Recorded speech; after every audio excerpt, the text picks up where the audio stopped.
All right, friends. So now we are on lesson three, part one. I divided lesson three, I think, into two parts just because I thought it was too much information. It would be overwhelming. And the two parts really had nothing to do with each other. One part was just the first part of the first part of that lesson in your textbook is discussing factors and factor rainbows. And then the second part, I think, is discussing how to calculate the area of a triangle and a parallelogram. So since they're really two totally different things, I just broke it up into lesson three, part one, lesson three, part two. So this is going to be entitled lesson three, part one, create and factor lists. So we're going back to our factors, which we did in lesson one. So again, I told you that using an array to figure out all the factors of a number really only works for those smaller numbers. Once you get into bigger numbers, it really is important to have another method. And that's where this method comes into play. It's called a factor rainbow. I also call it a factor arc. Whichever way you're comfortable with, you'll see why both vocabulary words are used in just a minute. So we're going to factor both 12 and 36. We'll start with 12 first. Whenever you factor a number, you always start off with the actual number itself, because we know all numbers are divisible by themselves. For those of you who don't know all of your multiplication tables completely, that's perfectly fine. You just need a calculator out, and you're just going to keep dividing the numbers increasing numerically sequentially in your calculators. So what I mean by that would be like you would divide 12 by 1 first. We always know every number is divisible by itself, so that's a yes. And then you would divide 12 by 2. Then you would divide 12 by 3 and by 4. That's what I mean by numerically increasing. Um, so we always start off with the number itself. So I have 1, 12. So I know any number times 1 is itself, okay? So the R right here is just saying 1 times 12 equals 12, okay? So then the next step is you take 12 and you say, okay, does 2 go into 12? If you know your divisibility rules, a divisibility rule states that 2 goes into every even number. 12 is an even number, so we know it's definitely divisible by 2. So 2 goes into 12 6 times.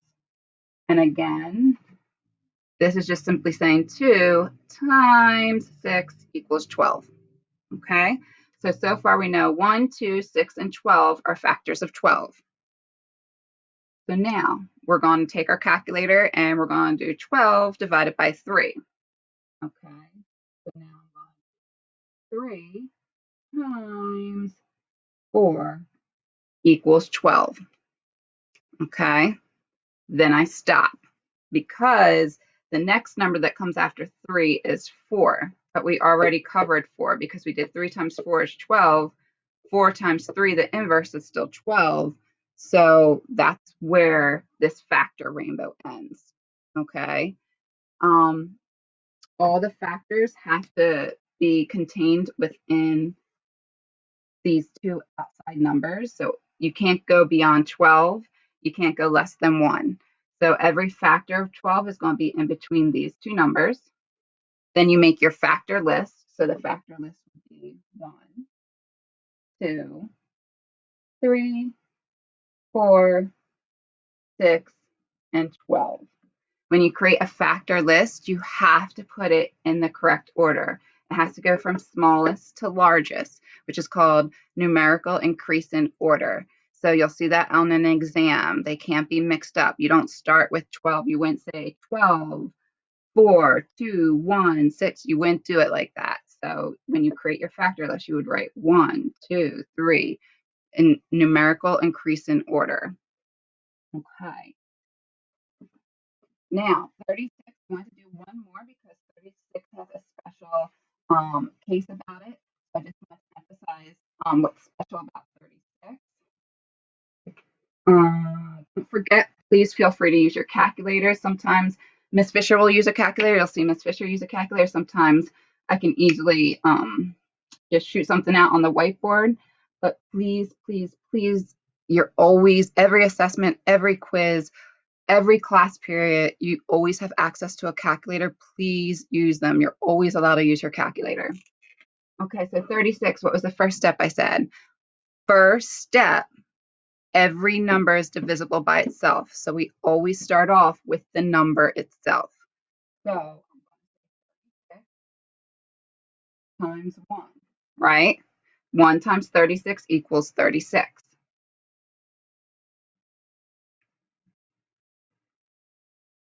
All right, now I'm going to do 36 divided by 2 in my calculator. Again, if you know your divisibility rules, you know 36 is divided by 2 because 36 is an even number. All even numbers are divisible by 2. So 2 goes into 36. You would probably need your calculator for this one because it's a little bit of a bigger number, but it's 18 times, right? That's okay if you didn't know that in your head. You can just use your calculator. So now you might also want to use your calculator for this one. So you're going to say next after 2 is 3. So we're going to say 3. Does 3 go into 36? It does. It goes in 12 times, right? 10, 20, 30, 2, 4, 6. Yep. All right. 4. We're going to try 4. And we're going to say, does 4 go into 36? Oh, no, Miss Fisher's running out of room. Does 4 go into 36? And it does. It goes in 9 times. Okay. 5, does 5 go into 36? Again, if you know your divisibility rules, 5 can't go into 36. 5 is only divisible in numbers that end in 0 or 5. 36 does not end in 0. 5 can't be divisible by it. 5, 6, absolute yes. So 6 times 6 is 36. All right. And they are our numbers. So this is the special case I was talking about right here. You know to stop here because it's a number times itself. You go no further. That's it. You're done. That is your factor list. Done. All the numbers have between 36 and 1. You multiply it by itself. It's a stopping point. Okay, so I'm not going to test any other numbers. I'm not going to say, okay, after 6 is 7. Is 36 divisible by 7? I don't have to do that. I don't have to try 8. 6 times 6, I'm done. Okay. Now, another really important thing you have to know about this is when you're creating your factor list. Okay, so remember what the arch means. Okay, all it's saying is, this is saying 1 times 36 equals 36. 2 times 18 equals 36. So the reason why you see 2 6s is because this is literally saying 6 times 6 equals 36.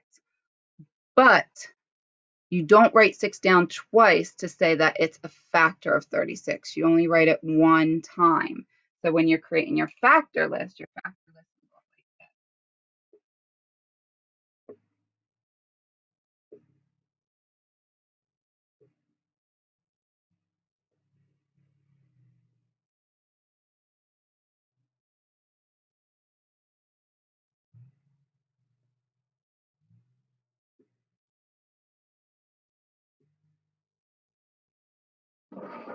That's your factor list.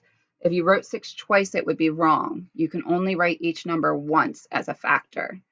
Again, it's really important you write it in numerical increase in order. You don't jumble up the numbers. So they're the key methods, steps to write in a factor list. If you have any questions or concerns, please, please contact me. But I think you should be okay with creating factor arcs. Remember, the key is if you don't know all of your multiplication tables, you just want a calculator in front of you and you just want to take that number and start going, is this number divided by 2? Does it go in evenly? If you see a decimal, that means no, it doesn't. Okay. Does 3 go into it? Does 4 go into it? And again, you know where your stopping point is if you see two numbers back to back. Okay. That's where you stop. You say, okay, you're all done now. All right. I hope you have a wonderful day. See you later.